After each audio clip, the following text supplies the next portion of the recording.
আমার এখানে 57টা ইন্ডাস্ট্রি, 65,000 লোক। এখন তো আমি যদি দেউড়িয়ে হই, একটা বন্ধ হলে অন্যগুলো বন্ধ হয়ে যাবে। এই যে Comilla economic zone, Comilla economic জোনে এটা আমাদের অনেকের, বাট আমারটা একটু ব্যতিক্রম ধর্মী। কুমিল্লা ইকোনমিক জোনে আমরা যখন ধরেন কোভিডের মধ্যে আমি ইউরোপে যাওয়া, ইটালি থেকে এলসি করছি, একটা হলো গ্লাস ফ্যাক্টরি আর একটা হলো স্টিল, আরো 5টা ফ্যাক্টরি হচ্ছে, সেখানে হয়তো গ্যাস লাগবে না। যাই হোক, আমরা গ্যাস পাচ্ছি না।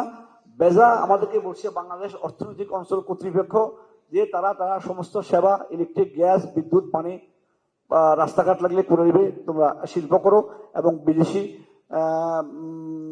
প্রতিষ্ঠানও আমাদের এখানে বিনিয়োগ করবে প্রাইভেট ইকোনমিক জোনে। যদিও হয়তো আপনারা জানেন আমার ম্যাগনা ইন্ডাস্ট্রিয়াল ইকোনমিক জোনে বাংলাদেশের প্রাইভেট সেক্টরে 15টা বিদেশি company, including USA, Europe, America, China সহ 15টা ইনভেস্টমেন্ট করছে। তাতে তারা 12,000 লোকের কর্মসংস্থান করছে। বড় এফডিএ আসে নাই, বাট যে এই 15টা ইন্ডাস্ট্রি প্রায় 12,000 লোকের কর্মসংস্থান হয়েছে। যাই হোক, কুমিল্লা ইকোনমিক জোনে 22 সালে দিলেন বেজার চেয়ারম্যান, উনি সবাইকে একটা আন্তঃমন্ত্রণালয়ের মিটিং ডেকেছে, ইনক্লুডিং জ্বালানি মন্ত্রণালয়ের একজন জয়েন্ট সেক্রেটারি, আর তিতাস, পিডিবি, পিজিসিবি, জিডিসিএল সহ সবাইকে নিয়ে উনি মিটিং করছে। এবং মন্ত্রণালয়, কয়েকটা মন্ত্রণালয়ের লোকজন ছিল, সবাই মিলা তখন কথা আসছে। তখন কিন্তু গ্যাসের এই ক্রাইসিসের কথা আসে নাই, কথা আসছে সরকার বলছিল যে আমরা আর বাইরে কোনো গ্যাস দিব না, যারা ফ্যাক্টরি করবে ইকোনমিক জোনে করতে হবে, এবং অনেকগুলো ইকোনমিক জোন হয়েছেও। তখন কথা আছে, আমি বলছি একটু সময় নিয়ে যে আপনাদের জানার জন্য, আমরা বাধ্য হয়ে আছি আমাদের দেশে এফডিএ আসার জন্য গেলে আমাদের সরকারের উদ্বোধন কর্তৃপক্ষ সবাই তাদেরকে সাদরে আমন্ত্রণ জানায়, বড় ফলাও করে দেখি যে আমাদের বিনিয়োগ আসছে, বিনিয়োগ সয়লাভ হয়ে যাবে। কিন্তু আমরা যারা দেশীয় বিনিয়োগ কইরা বা এখানে ধারে ধারে ঘুরছি এবং বছরের পর বছর এটার ইন্টারেস্ট হচ্ছে, সেখানে কিভাবে আপনার অর্থনৈতিক প্রবৃদ্ধি হবে, আমাদের কর্মসংস্থান হবে। যাই হোক, তখন আলটিমেট কথা যেটা হলো, সেখানে আসলো যে পিজিসিবি, তিতাস, জিডিসিএল যারা পাইপলাইন টানবে, এদের জন্য জায়গা নাই, যার যার যেখানে প্রয়োজন, মানে তাদের কানেক্টিভিটির জন্য সেখানে 30 বিঘা করে জায়গা কিনে দিতে হবে। তো আমি বললাম জায়গা কিনে তো বিশাল ব্যাপার। যাক, ওনারা কংগ্রেসনে বললো যে সরকার এগুলাকে অ্যাকুইজিশন করতে গেলে অনেক ঝামেলা, ডিসিকে বলবে, আসবে, দপ্তরে আসবে, তারপরে টাকার সংস্থান, অল ইকুইপমেন্ট কিনে দিতে হবে। এতে করে আমি প্রায় 700 কোটি টাকার মানে জমি 30 বিঘা করে জমি কিনে দিয়েছি। কিনতে গেলে যা হয় অনেক দাম দিয়া, তারপরে ল্যান্ড ডেভেলপমেন্ট, রাস্তা, ইভেন কি সারারা আছে, আমার বড় লজ্জা দিচ্ছি, সারারও তিতার বা পিসিবির এক্সিস্টিং গুলো আছে, একটা কোনো রকম একটা ঘর আছে। আমাকে কন্ডিশন দিচ্ছে 3 তলা বানাতে হবে, নিচতলায় অফিস, দোতলায় থাকবে, দোতলায় মানে তাদের অফিস করবে, 3 তলায় থাকবে, মানে ইট ইজ কম্পেয়ার।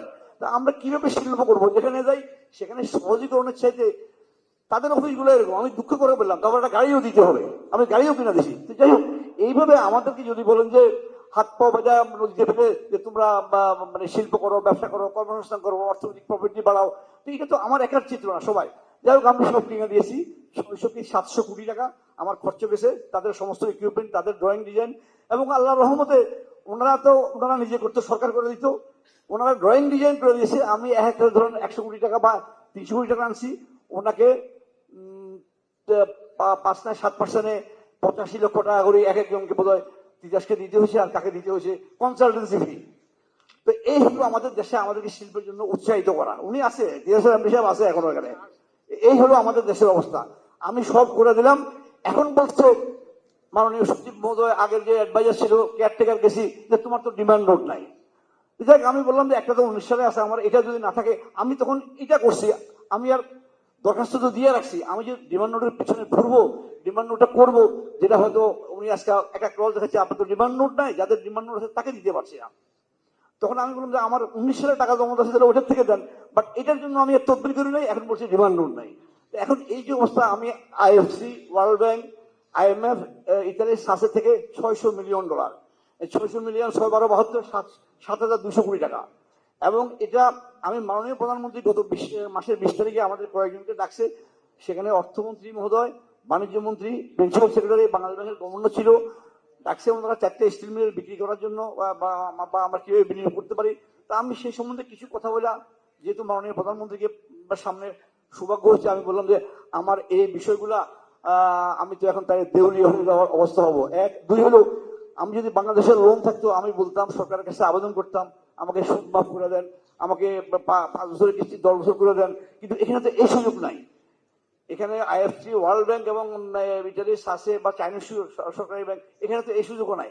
তার মানে কি, আমার এখানে 57টা ইন্ডাস্ট্রি, 65,000 লোক। এখন তো আমি যদি দেউলিয়া হই, একটা বন্ধ হলে অন্যগুলো বন্ধ হয়ে যাবে। এখন আমাদেরকে ট্রায়াল করতে হবে, হেভি ইন্ডাস্ট্রি কানেকশন পাওয়ার পরও আবার 7-8 মাস টাকা ট্রায়াল করতে। তা আমি বললাম যে তাইলে আমাকে এটুকু পাস করেন যে আমাকে এটা আমার বিদেশি থেকে তো বুঝে নিতে হবে ট্রায়াল রান না করলে তাদের টাইম শেষ হয়ে যাচ্ছে, 18 মাস শেষ হয়ে যাচ্ছে, আর আমি তাকে কোনো ক্লেমও করতে পারবো না, তুমি এটা চালাই দিয়ে দাও। যেটা বলছি এই হলো আমাদের বাস্তব অবস্থা।